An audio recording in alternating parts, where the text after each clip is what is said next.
नमस्कार विद्यार्थी मित्रांनो. बघा काय थोडासा टेक्निकल इश्यू असल्यामुळं काय की आपलं जे सिस्टम आहे, ज्या सिस्टमवरून आपण रोज लाईव्ह बॅच घेतो आहे, तर ते सिस्टम जे आहे ते थोडं हँग झालं आहे, म्हणजे बंद पडलं आहे ना. त्याला ठीक करण्याचं काम जे आहे ते सुरू आहे.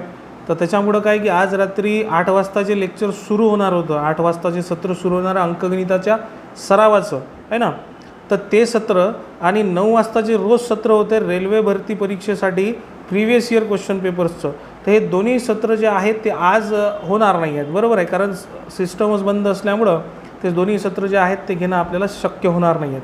ठीक आहे, फक्त आजसाठी एवढं जे आहे, एवढा जो त्रास जो आहे तुम्हाला तो थोडासा सहन करावा लागेल आहे ना, आणि थोडंसं ॲडजस्ट करावं लागेल आजच्या दिवस. फक्त उद्या पुन्हा 8 वाजताचं आपलं सत्र आणि 9 वाजताचं सत्र दोन्ही योग्य वेळेवर होतील.